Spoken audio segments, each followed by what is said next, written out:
Dalam lanjutan penyidikan perkara dugaan tindak pidana korupsi terkait dengan suap ijon proyek di Kabupaten Bekasi, hari ini penyidik melakukan penggeledahan di rumah saudara ONS yang merupakan anggota DPRD Jawa Barat. Adapun penggeledahan dilakukan di wilayah Kota Bandung.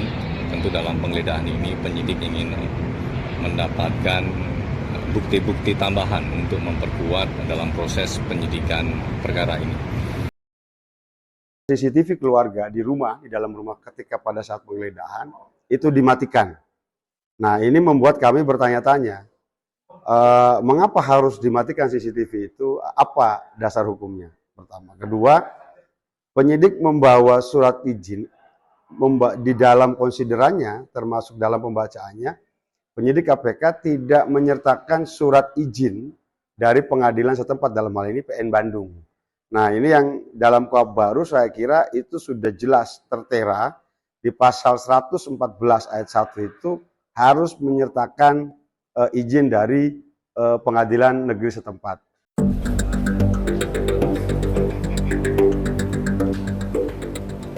Komnas HAM memanggil sejumlah pejabat TNI untuk mendalami investigasi kasus penyiraman air keras terhadap aktivis Kontras Andri Yunus. Langkah ini dilakukan untuk menelusuri ada tidaknya perintah atasan di balik aksi penyiraman tersebut. Selain itu, Komnas HAM berencana memanggil keempat tersangka termasuk meminta keterangan dari saksi ahli. Itulah yang kita gali dari dari Puspom sampai mereka menetapkan 4 tersangka di kemarin. Nah, itu poin-poin utama yang kita gali dari ini tadi.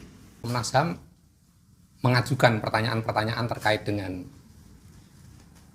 apakah ini bagian dari operasi atau tidak. Misalnya, kalau bagian dari operasi apakah ada perintah atasan misalnya. Nah, itu beberapa hal yang termasuk yang kita tanyakan. Komnas HAM juga meminta penyelidikan kasus ini dilakukan transparan dan melibatkan pihak eksternal, termasuk meminta identitas para pelaku dibuka ke publik. Tim Liputan iNews melaporkan.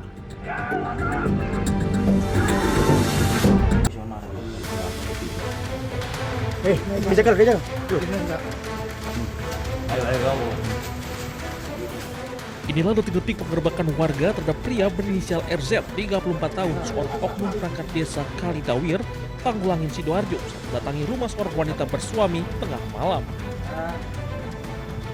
Sang oknum yang berupaya melarikan diri dari pintu belakang rumah akhirnya berhasil diamankan warga.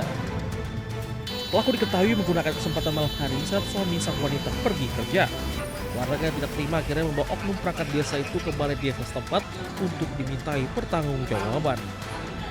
Dibawa ramai-ramai ke balai desa pada jam 11:30 malam ya? Malam dini hari. Wanita itu sudah bersuami atau gimana? Wanita itu sudah bersuami. Sedangkan oknumnya itu sendiri sudah beristri? Oknumnya juga sudah beristri. Ini oknum yang menjabat sebagai kasih perencanaan desa itu akhirnya langsung dinonaktifkan sebelum akhirnya mengundurkan diri dari jabatannya. Sidoarjo, Jawa Timur, Pramono Putra, iNews melaporkan.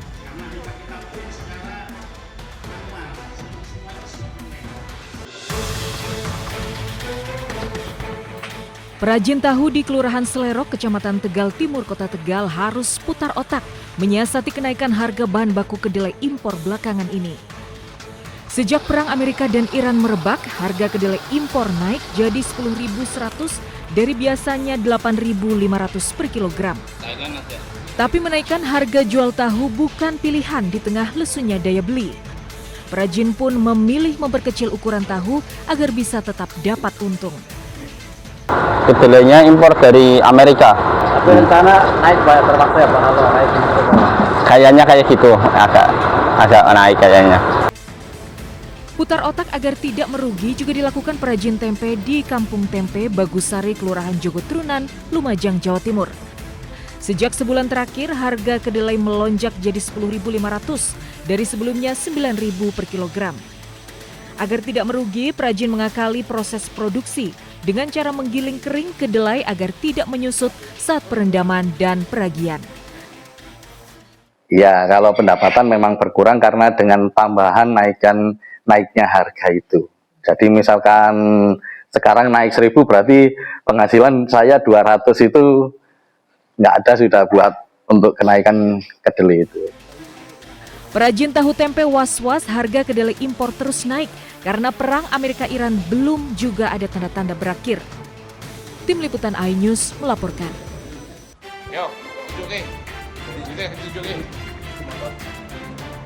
Inilah detik-detik penangkapan pelaku pencurian oleh polisi di sebuah kamar hotel di daerah Bulu, Temanggung. Pelaku tidak bisa mengelak ketika diminta menunjukkan barang bukti hasil jarahannya. Uang 300 juta rupiah masih tersimpan rapi di jok motor Matic. Pelaku ditangkap usai melakukan pencurian di rumah korban bernama Anti Wiyanti di Desa Gandulan, Temanggung. Dalam waktu kurang dari 24 jam, berbekal rekaman kamera pengawas, polisi berhasil mengidentifikasi pelaku. Awal pencurian, pelaku masuk melalui pintu geser rumah korban yang tidak terkunci dan dalam kondisi kosong. Kemudian mencongkel gembok di dalam lemari dan menemukan 2 kantong plastik berisi uang tunai ratusan juta rupiah dan langsung membawanya kabur. Mengetok pintu, ternyata tidak ada orang di rumah. Langsung melakukan pencongkelan. Mengambil barang-barang dan uang tunai kurang lebih 300 juta. Nah, ada uang yang bisa kita amankan dengan cara membobol jendela. Dari tangan tersangka, polisi menyita barang bukti uang tunai ratusan juta rupiah, 1 unit sepeda motor, serta pakaian yang digunakan saat beraksi. Atas perbuatannya, pelaku terancam hukuman 7 tahun penjara. Dari Temanggung, Jawa Tengah, Didik Dono Hartono, iNews melaporkan.